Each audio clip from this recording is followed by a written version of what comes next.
Hey everybody, welcome back to Brailsford's Rides. I'm Matt, here today with another video on Project Bobby B. Before we get into that, make sure you guys click that like button down below if you enjoyed this video, and subscribe. Also hit us up on Instagram at Brailsford's Rides. So today, we got a video on Project Bobby B. We got a package in the mail, and we're going to open it up and we'll go into it.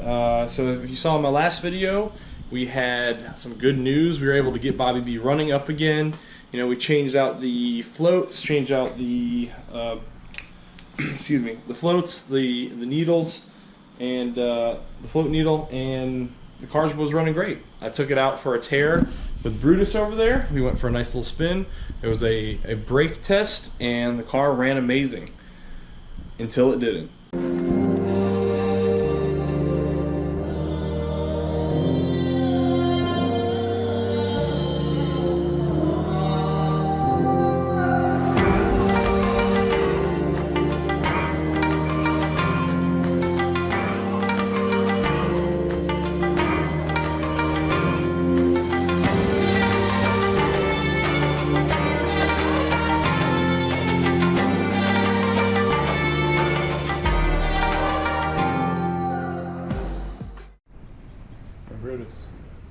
Brutus, come say hi.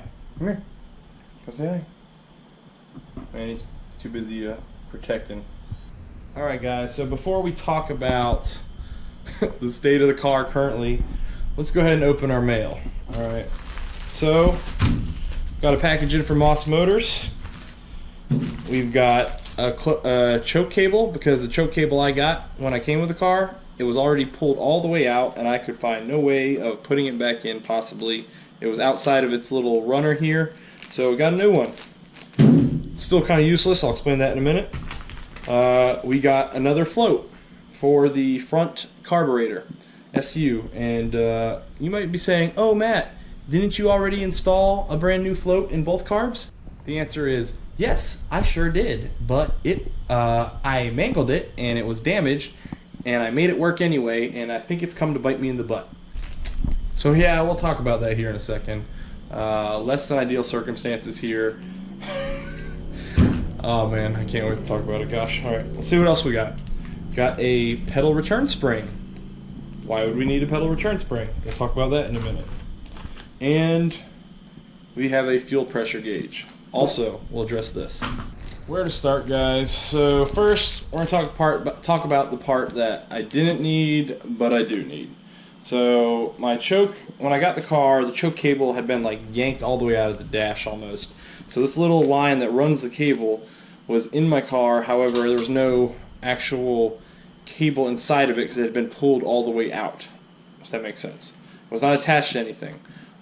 In all the parts I got from the giant parts bin that was this car, because it was literally just a gigantic parts bin, I did not have the dual linkage that connects the carbs in between. So if anyone has that linkage that connects the chokes, hold on, Brutus, what are you eating over there? Brutus, get out of there. Sorry guys.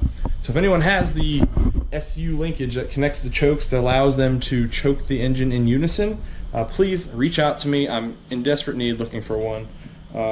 That'd be great to be able to get this on the car and make it useful. Next thing that we bought, well, let's go with this first.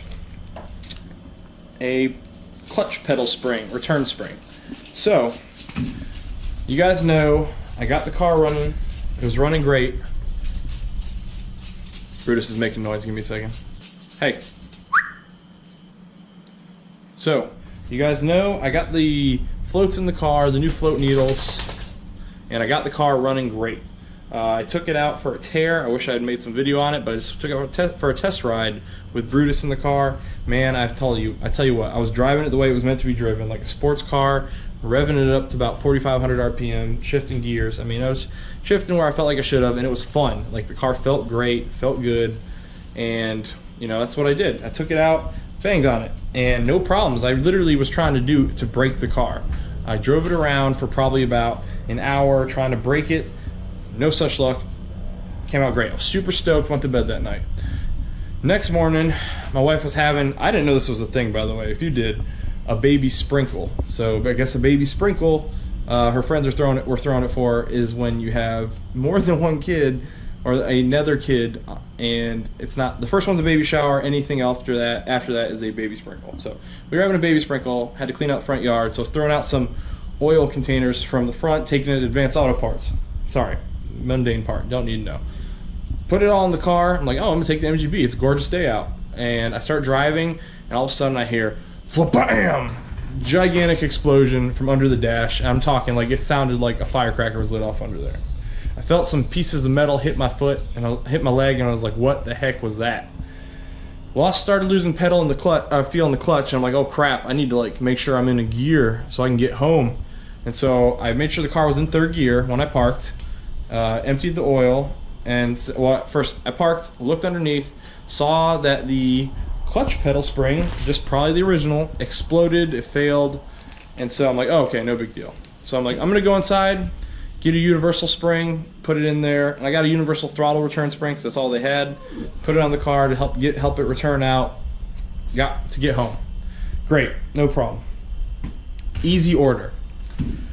So I get back in the car, and I'm driving home, and I get maybe half a mile down the road, and I'm trying to drive it the way I've been driving it. And can I help you, sir? You want to get in the MG? You want to get in? Okay. So I've been driving it the way I've been driving it. Oh, here we go. This is his car, folks. Here, you can get in there. I'll take your leash off you. Let's take your leash off. There you go. So, sorry. So I've been driving it, ripping on it the way I was, and all of a sudden, out of nowhere, when I'm trying to rev it out, the car just like lost all power. Like, I'm talking, I could not accelerate. Like when I tried to go past 5 miles an hour, it was choking the motor. However, when I let it idle, it was idling just fine. So I get out of the car, pop the hood, I start choking the motor, and the rear carb, I'm testing them both since they're loose and I can test either one. The rear carb, choking it, helping it breathe great. The front carb, something's wrong. Choking it's doing absolutely nothing. I'm gaining nothing from it, and the car is like dying. So I was able to get the car choked up, revved out, and I'm sorry, I fiddled with it a little more, able to get enough power, somehow coax some power out of the motor to drive it home and get home. Tried to take the car around the block after I fiddled with the carb a little more, adjusting the choke set point, thinking that maybe that carb is just not engaging where it should be on the throttle as fast as the other one. Adjust the throttle, no dice.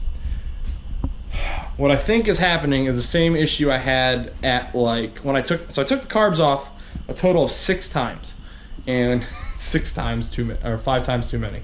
What I think is happening is what happened at about time 4 when I put the new floats and new needles in. I think that the float that's in there is pinning the needle, it's getting stuck on the needle, or the needle's getting stuck on the float, and it's not disengaging all the way. So it's probably stuck pretty high. That float bowl is not filling up all the way, and I'm using up the fuel that's in there pretty quick, not faster than it can fill up, and it's just choking the heck out of the motor. So I'm only getting like 1 carb worth of fuel. I also didn't show you guys, but I did damage the tab on the float. I did put in the front carb, and I knew I damaged it, but I still wanted to run it anyway. So I took it out, or I closed it all up, went ahead and had this in my cart anyway because I was going to order another one, so it's here. We're going to swap it out, get it right, and that's that. Another issue I'm wondering about is, let me show you guys the fuel pressure regulator I'm using.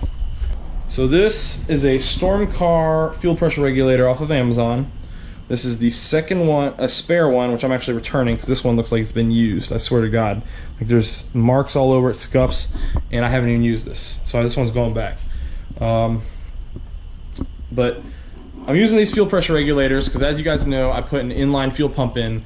Before my inline fuel pump, there's a pre-filter, and then I have the filter that's inside the car right here on the fender, and then this thing's sitting right about here.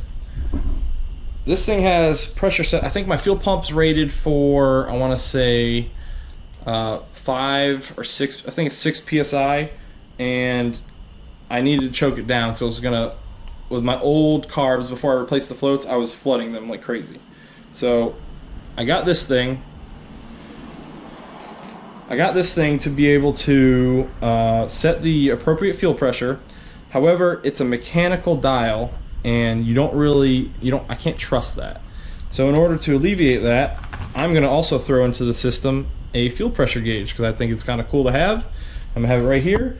I'll be able to get out, come take a peek, see what fuel pressure is, and yeah, I'll see how accurate this guy is, and I'll be able to adjust it appropriately to ensure the car is getting the fuel it's supposed to. Because that was also an issue. I was getting to a part, and that might have been what led to the cause of like the motor dying. I was having to actually increase the fuel pressure on this thing to like 4 psi, because when I got above 60 miles an hour, the motor was starving, fuel starving. And I think it's the front carb again, so I'm gonna take it apart, I'm gonna take that carb off. That's the problem carb. Take it off, adjust it, and fix it, get it back on the car, and just see what happens. I think that'll take care of my problem, and then we'll get this thing on there too, and hopefully everything will be gravy. But I just wanted to give you guys an update. He's sad that his car isn't running anymore. Just want to give you guys an update on the status of Project Bobby B. I'm going to get to work on this thing, and I'll probably make it another video, but there's so much to talk about that I felt like the status update needed to stand alone on its own. So please stay tuned. We'll get this thing back on the road. I had it on the road for 2 days, and it decided to take itself off. So I'm going to get working on it right now, and I'll bring that video to you guys probably next week. And I hope you guys are looking forward to it.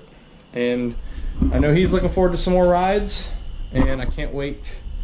I know I keep saying a lot of things, but I can't wait to get this car out, man. It was like a lot of you guys who've been in my lives, that I teeter on the edge, like what do I want to do with the MGB, and I'm like, oh, you know, maybe I don't want to sell. Maybe I want to sell it because I want something like for my kids to be able to ride with me in. But it's a great car for them to learn on. Like my son helped me with those carburetors, and it's just so much fun to rip in. Like taking it out, even though it's slower than my sister's Nissan Versa, it is one of the most fun cars to drive. Especially since by the way guys, I fixed that suspension issue. If you've been following my channel for a while, I fixed it, and it's good and up and running. So car's great. Just got to get this carb going, and we will be golden, guys. Thank you guys for sticking with me. I will see you guys on the next episode of Brailsford Rides. If you enjoyed that talk, please click like down below. If you did not enjoy it, click dislike. No problem there. And I'll see you guys next time.